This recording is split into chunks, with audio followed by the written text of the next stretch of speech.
পিছিয়ে থাকতে চায় না মন। তাই দেশীয় সংস্কৃতির নানা আচার ও অনুষ্ঠান পালন করে মাতৃভূমির প্রতি ভালোবাসার প্রকাশ ঘটান প্রবাসীরা। এরই অংশ হিসেবে আরব আমিরাতের বাণিজ্যিক রাজধানী দুবাইয়ে বুধবার অনুষ্ঠিত হচ্ছে বাংলাদেশের 40তম স্বাধীনতা দিবস ও পহেলা বৈশাখ উদযাপন।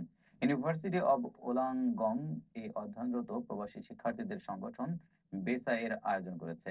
প্রস্তুতি নিয়ে আরো জানাচ্ছেন মামুন মাহফুজ। 1952 সালে রক্তের বিনিময়ে মাতৃভাষা বাংলাকে ছিনিয়ে আনলেও এই ভাষা তথা বাঙালি সংস্কৃতি অনেকটা পিছিয়ে পড়েছে বিশ্বায়নের যুগে। নিজ দেশের ভাষা সংস্কৃতি তাহজিব তামাদ্দুনকে জাগিয়ে রাখতে এবং দেশীয় আচার অনুষ্ঠান বিদেশিদের কাছে তুলে ধরতে কাজ করছে দুবাই প্রবাসী বাংলাদেশের শিক্ষার্থীরা। বাংলাদেশি স্টুডেন্ট বডি ছিল না যারা আমাদের হেল্প করতে পারবে বা এনকারেজ করবে কালচারাল প্রোগ্রাম, কালচারাল আন্ডারস্ট্যান্ডিং এর জন্য। আর স্পেশালি এই যুগে হলো যে বাংলা টিভি গুলো যেগুলো আছে, বাংলাদেশি কেবল টিভি যেগুলো আমরা বড় হওয়ার সময় কিন্তু ছিল না, যেটা বাংলাদেশি কালচার, ল্যাঙ্গুয়েজ আমরা অনেকটা গ্যাপ হয়ে গেছে আমাদের মধ্যে। সংযুক্ত আরব আমিরাতের বাণিজ্যিক রাজধানী দুবাই অবস্থিত ইউনিভার্সিটি অব ওলাঙ্গনে অধ্যয়নরত প্রবাসী শিক্ষার্থীদের সংগঠন বেসা উদ্যোগ নিয়েছে বাংলাদেশের 40তম স্বাধীনতা দিবস উদযাপনের। সেই সঙ্গে থাকছে জমজমাট বৈশাখী মেলা।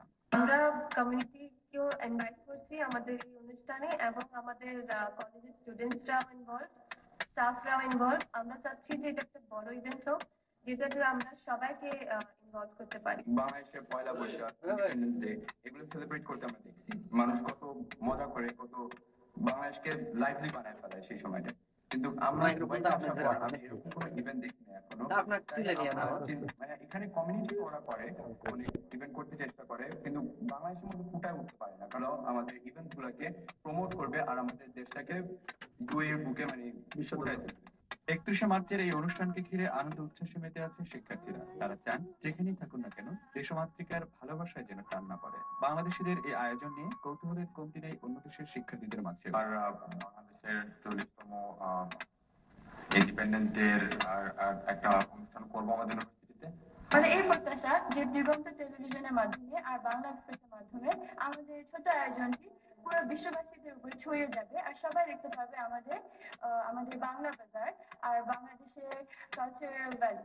বাংলা বাজার নামের এই অনুষ্ঠানের বাড়তি আকর্ষণ খাবার প্রতিযোগিতা। আর এই অনুষ্ঠানের মিডিয়া পার্টনার হিসেবে সবাইকে স্বাগত জানায় দিগন্ত টেলিভিশন। মামুন মাহফুজ, দিগন্ত নিউজ ডেস্ক। এবারে ইনোভেটিভ